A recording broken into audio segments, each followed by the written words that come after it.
स्वागत आहे आपल्या होम वाईब्स या चॅनलवर। उपवासाला साबुदाणा खिचडी खाऊन कंटाळा आला असेल आणि काहीतरी वेगळं खावंसं वाटत असेल तर ही साबुदाण्याची खीर नक्की करून बघा।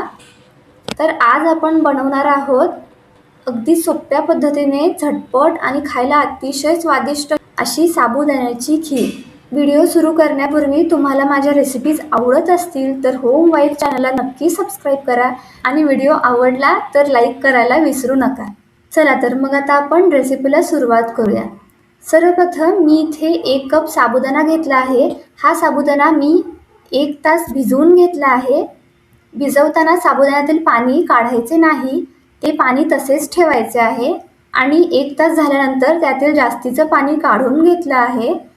त्याचबरोबर मी इथे बदाम आणि काजूचे छोटे तुकडे करून घेतले आहेत आणि तसेच छोट्या मनुका घेतल्या आहेत आणि खिरीसाठी आपल्याला अर्धा कप साखर लागणार आहे। आता गॅसवर एक भांडं ठेवूया आणि त्यामध्ये साधारण 1 मोठा चमचा तूप घालूया। तूप गरम झाल्यावर त्यामध्ये काजू आणि बदाम घालून हलके सोनेरी रंगाचे होईपर्यंत भाजून घेऊया। मनुका तुम्हाला हव्या असतील तर याच वेळी घालू शकता, पण मी मनुका तुपात भाजत नाहीये, त्या आपण नंतर खिरीमध्ये घालणार आहोत।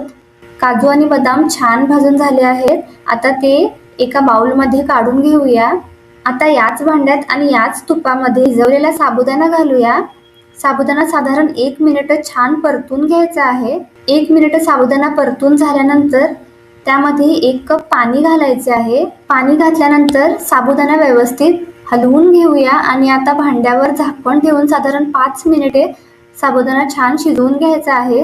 गॅस मी अगदी मंद आचेवर ठेवलेला आहे। मध्ये झाकण उघडून साबुदाणा हलवत राहा, म्हणजे तो भांड्याला तळाला चिकटणार नाही।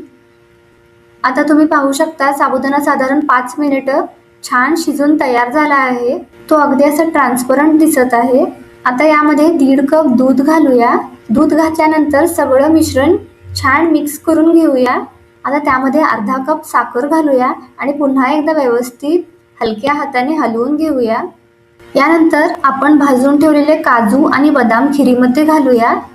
त्याचबरोबर मी आता मनुका सुद्धा घालत आहे। आता सगळं व्यवस्थित एकत्र करून घेऊया। खिरीला छान सुगंध आणि चव यावी म्हणून यामध्ये अर्धा चमचा वेलदोडीची पावडर घालूया। पुन्हा एकदा छान हलवून घेऊया आणि आता भांड्यावर झाकण ठेवून साधारण 7 ते 8 मिनिट मंद आचेवर शिजवून घ्यायचे आहे।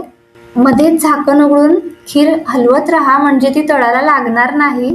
तुम्ही पाहू शकता खीर छान उकळायला लागली आहे आणि तुम्ही बघू शकता आपली खीर छान घट्ट आणि क्रीमी तयार झाली आहे। तर आपली अगदी झटपट, स्वादिष्ट आणि क्रीमी साबुदाण्याची खीर तयार आहे। ही खीर दिसायला जितकी सुंदर आहे तितकीच खायला अप्रतिम लागते। तुम्हाला ही रेसिपी आवडली असेल तर व्हिडिओला लाईक करा, तुमच्या कुटुंबियांसोबत आणि मित्रमैत्रिणींसोबत शेअर करा आणि अशाच सोप्या व स्वादिष्ट रेसिपीसाठी होम वाईब्स चॅनलला सबस्क्राईब करायला विसरू नका। पुन्हा भेटूया एका नवीन आणि स्वादिष्ट रेसिपीसोबत। तोपर्यंत पाहत रहा होम वाईब्स। धन्यवाद।